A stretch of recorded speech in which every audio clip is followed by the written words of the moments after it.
So, what is a diplomat?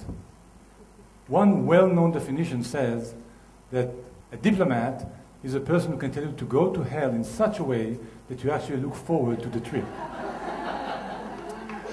A good diplomat would refer to this definition as an excellent example of creative thinking, which in plain English means, I totally disagree.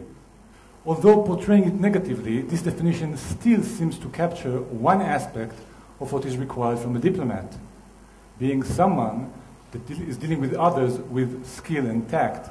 But what is the purpose of being tactful and skillful? In Wikipedia, you can find a much longer definition.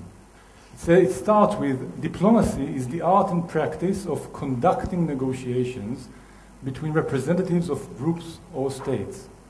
So we have negotiations, we have tact, but something is still missing, purpose. So the question remains, what is it that the diplomat is trying to achieve through negotiations and polite manner? And the answer is, of course, fame and fortune. But putting the obvious aside, the real answer is promoting the interests of his or her country. Sir Henry Wotton, British ambassador to Venice 400 years ago, might have taken it a bit too far when he said, an ambassador is an honest gentleman sent to lie abroad for the good of his country. Now, there are different ways in which you can promote national interests. It can be done by force, it can be done by threats, but in diplomacy, our tools are negotiations and tact.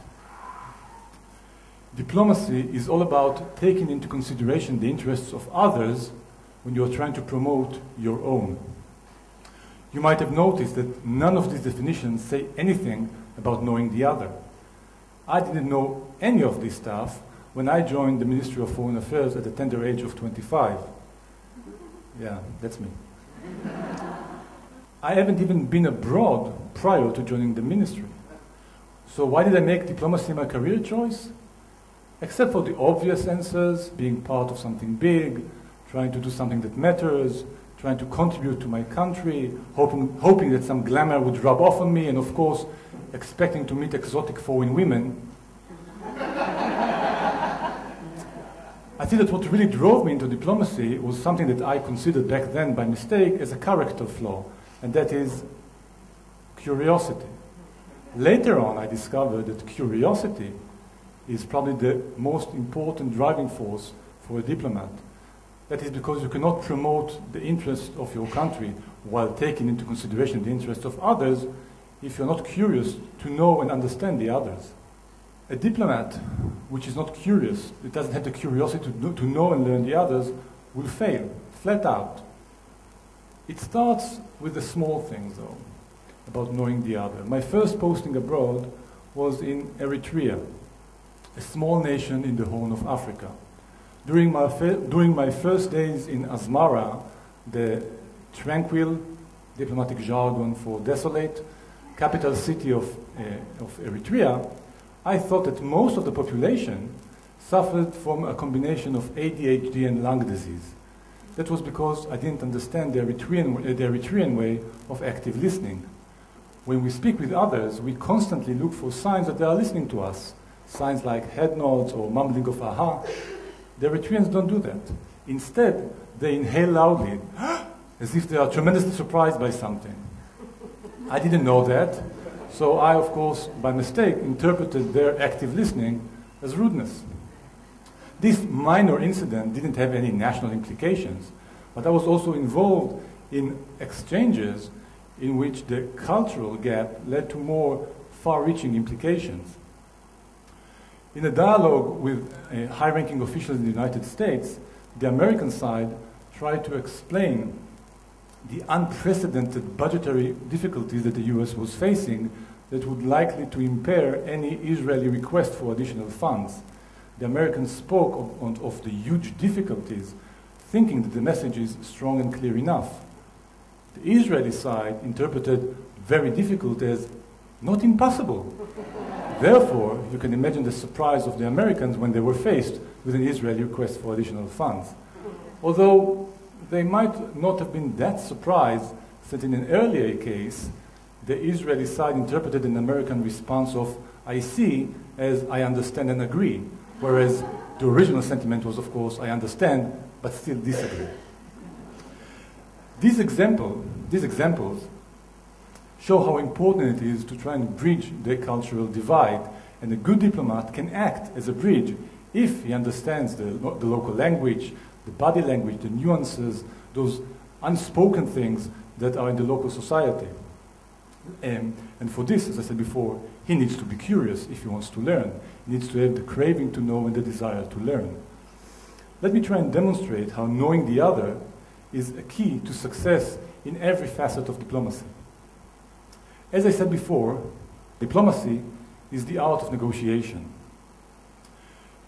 Knowing or expressing interest in the other can make or break negotiations. By definition, negotiation is a dialogue intended to craft outcomes to satisfy various interests of two parties. Negotiations can be formal or informal. It can result in a written agreement or in oral understandings. In any case, negotiation equals compromise, and compromise means that the other side needs to gain something out of it as well.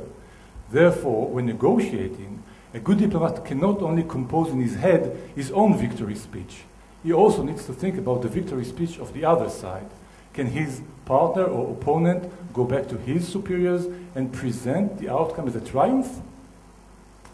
A few years ago, I was involved in discrete contacts with countries that do not have diplomatic relations with Israel. I was fortunate to work with some of the best diplomats in the Israeli Foreign Service, and I was astonished by the natural ability to understand the interest of the other and to repackage our own interests in a way that best fitted theirs. They were the masters of negotiation, meaning a dialogue intended to craft outcomes to satisfy various interests of two parties, and therefore they could come and tell to their foreign counterparts things like, let us bring Israeli investors to construct a factory in your country. This would serve your interest to lower unemployment and create jobs. The fact that we established commercial relations between your businessmen and ours is just a side matter. Or let us bring Israeli experts to teach your farmers how to double and triple your produce. This would serve your interest to replace expensive imported food with cheap local produce. The fact that by putting in touch Israeli farmers and local farmers, we can bring down the level of hostility and suspicion, this is just a byproduct. When it comes to more formal negotiation, the one that needs to end in a written agreement, how do you define a successful negotiations? Is signing an agreement enough? What happens if you outsmarted the other side into an agreement that doesn't fully correspond with his interests? He signed the agreement, but it doesn't fully correspond with his interests. In international relations, enforcing an agreement is very tricky. If the other side comes to the conclusion that breaching the agreement serves him better than implementing it, you are back at square one, even though you thought you reached a wonderful agreement. Therefore, by definition, a successful diplomatic negotiation has to conclude in an agreement that both sides have the interest to implement. Going back to exploring the purpose of diplomacy, advocacy is another great example of how knowing the other is 90% of the game. Many Israelis have this expectation from their diplomats to gain support and understanding for Israel's policies worldwide, especially when it comes to the issue of the conflict. Many of them believe that it is our job to explain why Israel is right. I can understand this desire, but I want to share with you some thoughts about the issue of explaining why Israel is right. Surveys show that when Americans were asked to describe the Italian house, they depicted it as a large villa populated with welcoming people having fun.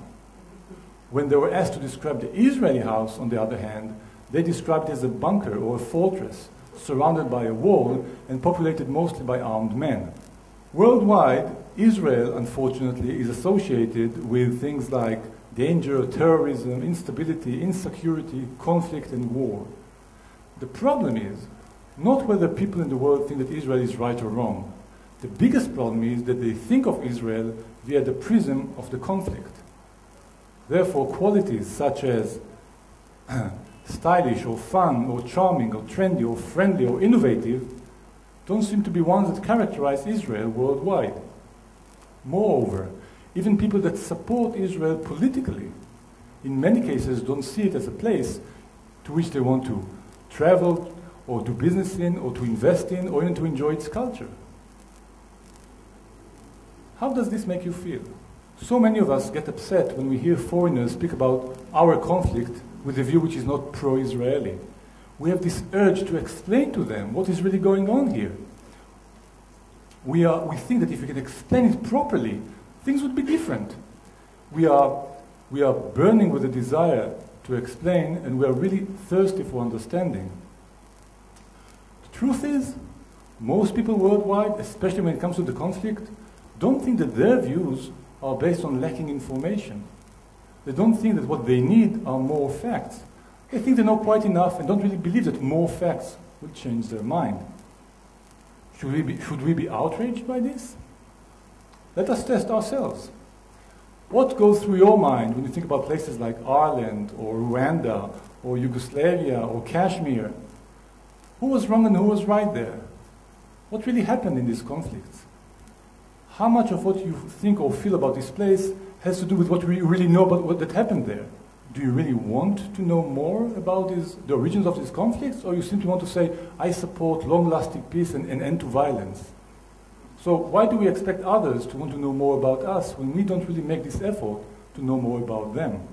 So if we want to be better understood, I think it might be helpful if we start by learning more about the others. What do they love and hate? What values do they cherish? What is their narratives, their history? For a good diplomat, this could be a good departure point for compiling the arguments that would eventually get his audience to be more receptive to Israel's needs and interests. I spoke about knowing the other as essential within the framework of diplomacy. But knowing isn't enough. This is not an academic exercise. We don't need knowledge for the sake of knowledge. We need to act upon this knowledge if we want to promote the interests of our country.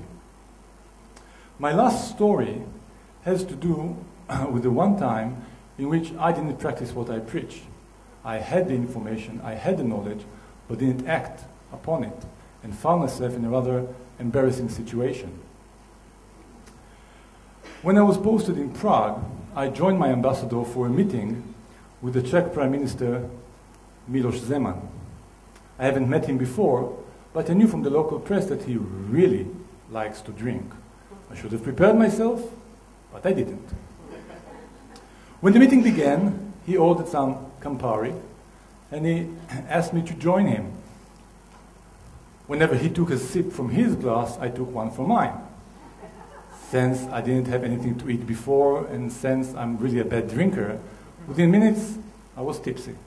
The room was circling slowly around me, and I had this stupid grin on my face throughout the entire conversation. It was an excellent meeting, by the way. When it ended and we all stood up, he looked at me and said, "You are very tall." And I said, "Yes, Prime Minister." And he said, "How tall are you?"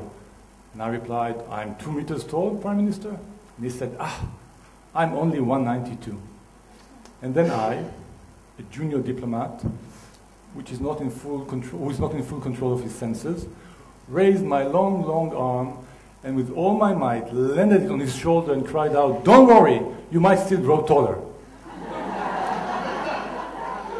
Well, fortunately, both him and my ambassador laughed. But as I was walking out of the room, all I could think of was, oh my God, I just hit the Prime Minister of the Czech Republic. To sum things up, knowing the other might not be part of the definition of diplomacy, but it is essential if we want to succeed as diplomats, as long as we remember to act upon the knowledge we gain if we want to promote our national interests. Thank you very much.